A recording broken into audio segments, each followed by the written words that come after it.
This is Anstruther, but here people don't call it Anstruther, they call it Enster. Over the burn there is Wester Enster, here is Easter, and it's part of the royal borough of Kilrenny, I would call it, but they call it Cooreny. So it baffles me. When you look at the map, the words are quite different from the words they speak here. But the extraordinary thing about this place is, wherever you go, you get the feeling that the past is always present. The language of the people seems not to have changed. The only thing that's changed, really, is that once everything depended on fishing here, and this is no longer true. I'm going to explore up there, and that's where the past is always present. And there's a very interesting bit. Way back in the time of King James V, he was trying to cross these stones, and they're often underwater. And this particular day, he came up, but he wasn't wanting to be recognised as James V. He was dressed as a beggar. He loved to do that. And a beggar woman recognised him, kilted her skirts and carried him over. And the result of that is a club was set up called the Beggars' Benison. It had 32 members, and they were devoted to drinking, dissipation and gambling. In the time of King James V, the street nearest the sea was called Forth Street. In 1690 it was carried away with all its buildings in a great storm, so this is now the front, and this opening leads to High Street. Look at the way they used to build their doorways in the old days. You'd hardly see a better example of a moulded doorway. 1718. And this is a man's, which is even older, 1703. And various inscriptions beside it, I don't know what they mean, they're rather strange. And there's supposed to be a secret passage leads to the garden. There's certainly a great feeling of the past about this place. This is where Captain K lived when he held the clipper ship record on the run from Gravesend to Hong Kong. He did it in 83 days. Buckie House.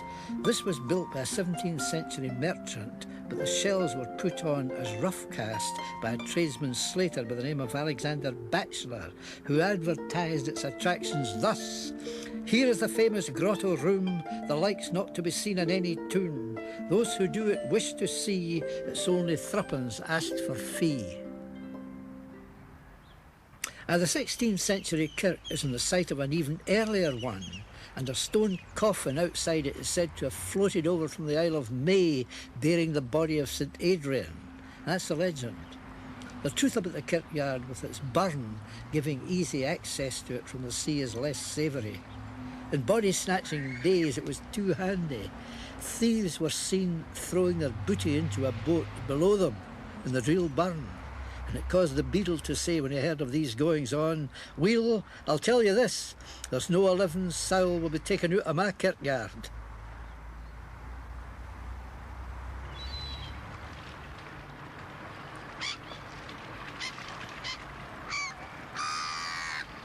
Anstruther has always depended on the sea for its livelihood, and the time of greatest prosperity was the herring boom period of the 1880s, when the harbour was thronged with sailing smacks, and 3,500 men and boys were at sea, and half as many again working ashore, gutting, curing, barreling.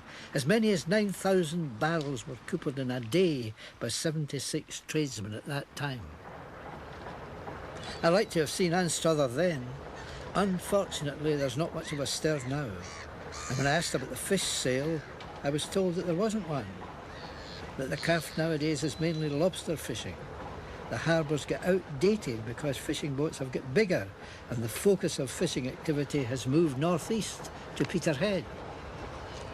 Tom McBain, you've been fishing the waters of the Forth all your life. Has it been good for you? Well, yes, over the years it has been good. We started way back in 1938, the first year I started my father the winter herring fishing. And at that time, as you know what I mean, there was lots of people employed in the herring fishing at that time. But over the years, the herring gradually disappeared, and we had to adapt ourselves to seine net fishing. And that involved getting bigger boats, travelling further afield. But predominantly, as you say, the waters round the May Island, that's been the best waters as far as we've been concerned. You're never worried about starving? Never really worried about starving. We had our good times, we had our bad times. Sometimes, probably some winters you'll get prevailing easterly winds, which is very bad on this coast. We've had those bad years, but overall, I can truthfully say that it's been good to me. Now, this is one of the best harbours in the whole of the east coast of Scotland, and yet it seems to me to be vastly underused. Well, I suppose the answer to that, if the region and the government are prepared to spend money, you can make a harbour any place. And that has been the problem. There hasn't been enough development in the central belt of Scotland, harbour-wise. Well, you are the representative of the Scottish Fishermen's Federation for this part of the country. You represent how many fishermen? Oh, 250 or 300.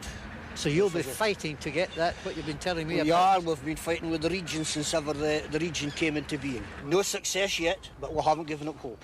And if ever a town deserved it, I think it's this one. Well, I would say that, yes.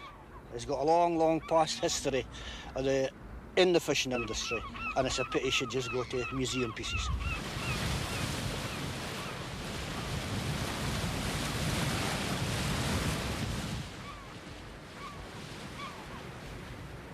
These whale bones facing East 4th Street are from the jaws of the biggest whale ever caught in the Arctic.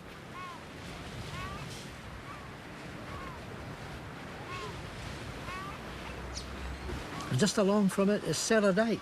There's always been competition between this place and Anstruther. The rivalry between the two towns has been virtually continuous, and even at school boys would fight with each other. It used to be nets that were hung out to dry, but now it's washing here. The salt air is said to make them whiter than white.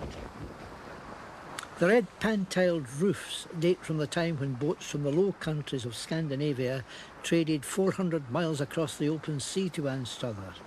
They carried the tiles as ballast and dropped them off, sailing back with coal and linen. Whatever you do in Anstruther, the Scottish Fisheries Museum overlooking the ancient harbour is a must. Part of it on the right was a 16th century abbot's lodging.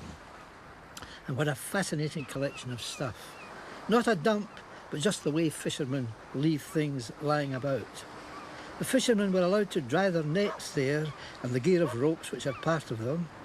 In return, the abbot and the monks got 100 salt fish from every barrel of herring they caught. A good return, because in these days salt herrings were more highly prized than salmon. Hard to believe, but it's true. Richard Weems is the curator. Did I gather from somebody that it really showed fishing all over Scotland, not just the east coast here? That's correct. We've been trying to display methods of fishing used all around the coast, as well as boats and the way that people lived. Now, you're pretty young to be the curator of a place like this. How did you come to be here then? Well, I started working here when I was at school, and as a part-time job, weekends, summer holidays. When I came to leave school, the chance of the assistant curator's job came up, and I grabbed at the chance, and the trustees were pleased to take me on. And when you came here, what kind of work did you actually do? We've done a lot of work from restoration through to displays, setting up displays, and I've painted a mural on one wall and done a bit of work on a figurehead. You actually rebuilt that figurehead? A lot of the figurehead, yes. It was rotten. It'd been lying in the garden for 30 years, and we had to rebuild it. Well, it looks very smart now, and that's an old brain steamer